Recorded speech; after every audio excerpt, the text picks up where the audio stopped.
Isang mapagpalang umaga sa lahat. Bago natin simulan ang ating talakayan, ay mainganyahan ka lahat ng tumayo para sa ating panalangin at pangungunahan ni Amen. Amen. Amen. Bago kayo umupo, ay pakiayos na inyong upuan at pakipunan na rin ang mga kalat na sa ilalim ng inyong upuan. Sino ang lumiban sa ating klase ngayong class? Wala po, ma'am! Magaling, dahil dyan, bigyan ninyo ng angel clap ang inyong mga sarili. 1, 2, woo! Woo! 1, 2, woo! Woo! 1, 2, woo! Dinidisiplina ba kayo ng inyong mga magulang class? Opo, ma'am! Sa paanong paraan? Pinapalo. Pinapalo po para madala. Pagsunod po ng kanilang mga alipatunin sa bahay. Wow! Magaling. Ayun naman ay may alintuntuin ako na ito ay tinatawag kong disiplina. Pakibasa, Charlie. Dumating sa oras, igalang ang guro at mag-aral. Sumunod sa mga tagubilin. Ingatan ang mga kagamitan. Panatilihin ang kalinisan. Limitahan ang ingay. Iwasang gumamit ng cellphone habang may klase. Naging mabuting halimbawa. Aralin ang mga naunawaan ba, class? Opo, ma'am! Magaling. Mga alituntunin yan ay hindi yan halimbawa ng mga dapat parusa. Ito lamang ay mga payo para maging maganda ang daloy ng ating talakayan.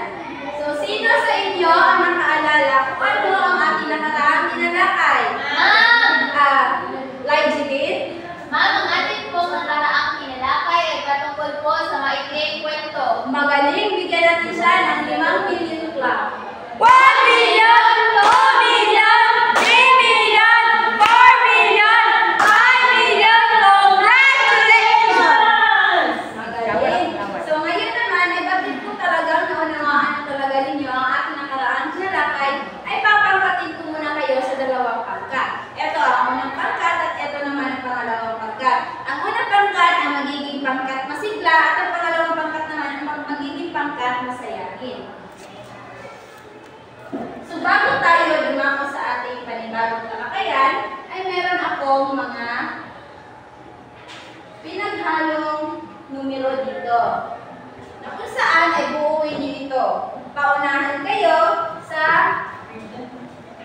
pagbuo ng mga numero at may mga nakatagong letra ito.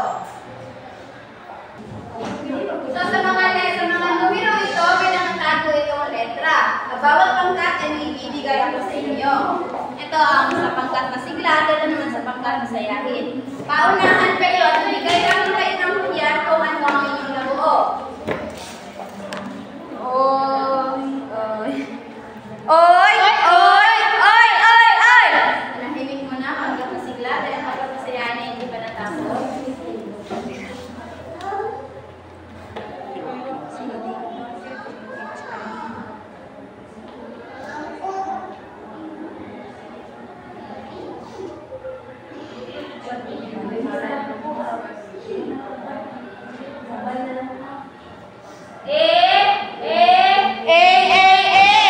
Maraming salamat dahil ako lang pakipaspil ng inyong mga nabuo dito sa harapan.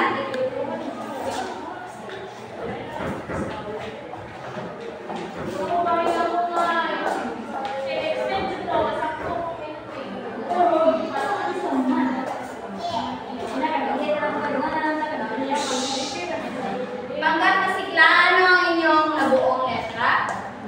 Literal po, ma'am! Sa pangkat masayahin naman, Di literal. ang mga nabuo ninyong letra ay may kaugnayan sa ating paksa ngayong umaga. Meron ba kayong ideya? Ma'am! Razel? Ang idea ko po, sa tingin ko po ma'am, ang ating paksa ngayong umaga ay pundasyon at pundasyon ma'am. Magaling, bigyan natin siya ng amazing clap. 1, 2, 3, 1, 2, 3, zing, zing, zing, amazing! Ang ating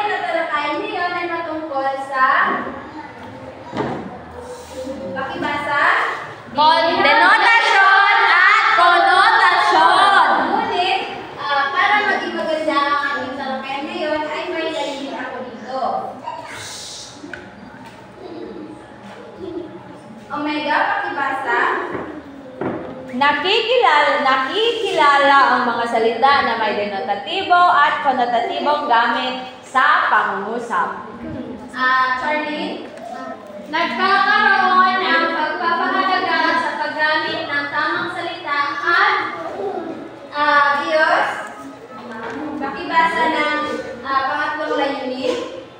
Ang pangatlong layunin po ma'am ay nagagamit ang mga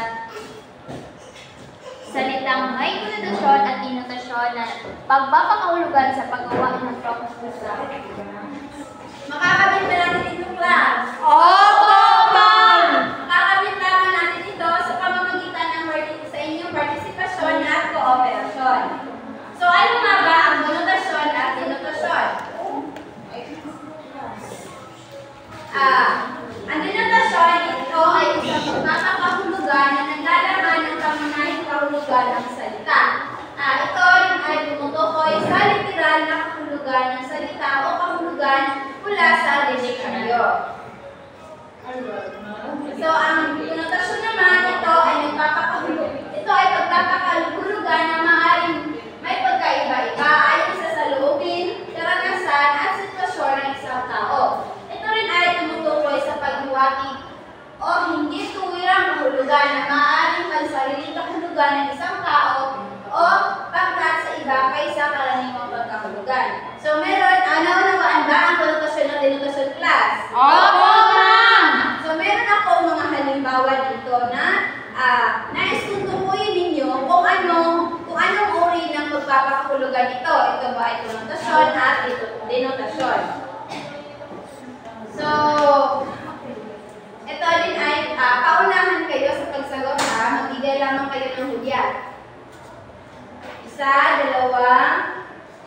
Oy! Oy! Oy! Oy! Oy!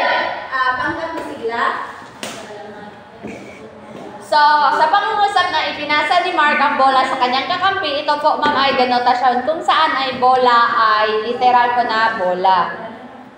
So, sa pangalawang pangungusap naman. 1, 2, 3.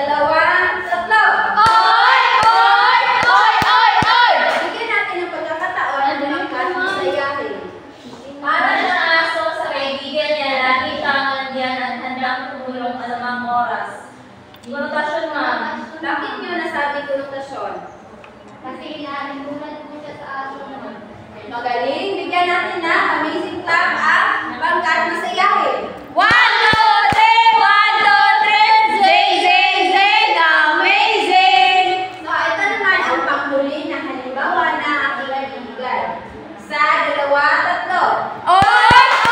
Oy! Oy! Oy! Pangkat na sigla.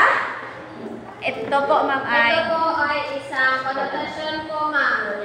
Kasi po, yung ilaw po ay ginawa siyang ilan ng di po siya Tama ma'am nga, literal. di po siya literal. Opo ma'am! Magaling. Bigyan natin ng ibang tadyang si Charlie. Lamuglo na ni. Huwag po tayong maingay dahil baka po na ma-istorbo tayo sa ating Sorry po ma'am. Ma'am. Ngayon naman, ay ano nga ulit ang ating tinalakay, class? Ma'am! Oy! Oy! Oy! Oy! Oy! Christine? Ang tinalakay po natin ma'am ay patungkol sa denotasyon at konotasyon. Bakit nasasabi natin mahalaga? O bakit mahalaga malaman talaga natin ang konotasyon at denotasyon? Oy! Oy! Oy! Oy! Oy! Ano pa?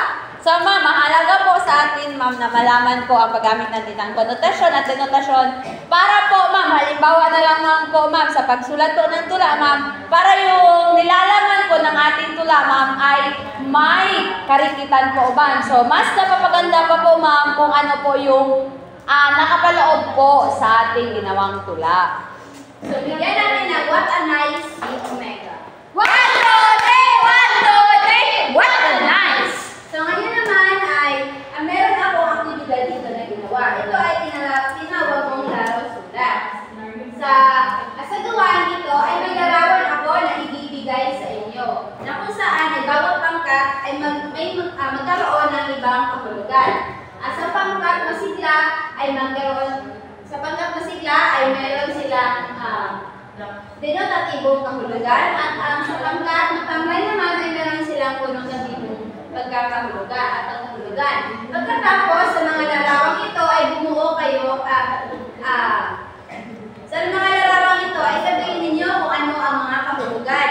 Halimbawa na lamang, sa larawang ito, ang kahulugan ay rosas. Pagkatapos, ang kahulugan na rosas ay gagawa ninyo ito ng pag-uusap. Halimbawa, sa denotatibo, nagbigay siya ng isang polang rosas sa kaarawan ni Ana. Sa konotatibo naman, ang ngiti ni Mara ay para rosas na namumutagad sa umaga. Naunawaan ba, class? Opo, ma'am! So, ang sa pangkat, masigla ay magkakaroon kayo. Ang inyong kahulugan ay denotatibo. At ang sa pangkat, masiyahin naman, ang inyong kahulugan ay denotatibo.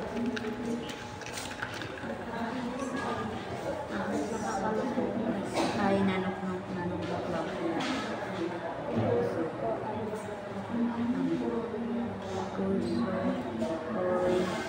Oy! Oy! Oy! Oy! Oy!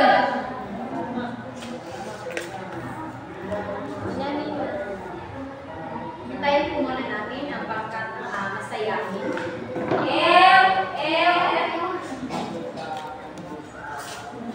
Ano sila na? Tapos na po kami ngunit bago ko malimutan, meron ako dito ang pamantayan. Kategorya, pagkilala sa kahulugan, denotatibo o konotatibo. At tama at angkop sa literal na o pahiwatig na kahulugan batay sa pangkat. Meron kayong 5 puntos. Pagbuo ng pangungusap, meron kayong 5 puntos. Pagkamalikhain, meron din kayong 5 puntos. Kaayusan sa kooperasyon ng grupo, meron kayong 5 puntos. Kabuuan, meron 20 puntos. So, dahil ang pangkat masigla, sila ang naunang magbigay ng hudyat, kayo, maaaring ka na i-presenta ng inyong So, ma'am, para sa una po, ma'am, ito po ay ahas. Pag sinasabi po natin denotatibo, ito po yung literal na pagkakahulugan. Kung saan ang amin pong unang pag-uusap ay ang ahas ay nanunuglaw. Dahil ang ahas po, ito po ay isang uri ng hayop na gumagapang. Then, next naman ay ang puso. Pag sinasabi natin puso, ito yung tumitibok po sa loob ng ating chest. Then, ang halimbawa po namin ay ang puso ko'y nasaktan. Ngayon ay iwawasan na natin ang kanilang mga binuong pangusap. Pagkilala sa kahulugan. Tama ang katanggong ang kanilang mga binang pangusap. Meron sila 5 puntos. At pagbuo ng pangusap. Tama at malinaw din. Meron din kayong 5 puntos. At pagkamalikhain. Yes, ma'am. Nagsayo-sayo. Yay! Dahil meron talagang actress na kasama si Alpha. Yes, ma'am. Sunod sa kooperasyon, kaisan sa kooperasyon ng grupo. Sa tingin ko, merong isa sa inyo na hindi tumulong dahil hindi siya nag-participate. Meron kayong 3 puntos lamang. Kabuuan, meron kayong 18 puntos. So, pangkat masayahin.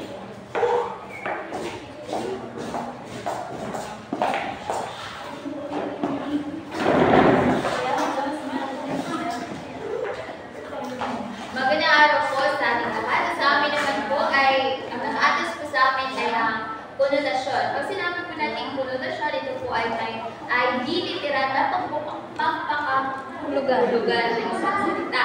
So, nakuha po namin larawan, ma'am, ay ito, buhay. So, ang aming pangulo ay buhay. Ang ibig sabihin po nun ay pura. So, ang pangalawa sa mga larawan ay pusa. Itim na pusa na kung saan kamalasan o may dumaan na itim na pusa sa bahay kaya nagkandiretso-diretso ito. So, kamalasan ang ibig sabihin na itim na pusa. Magaling na natin may pinto class. 1, 2, 3! 1, 2, 3! Go! Go! Go! Go! Go! Ngayon ay iwawasan na natin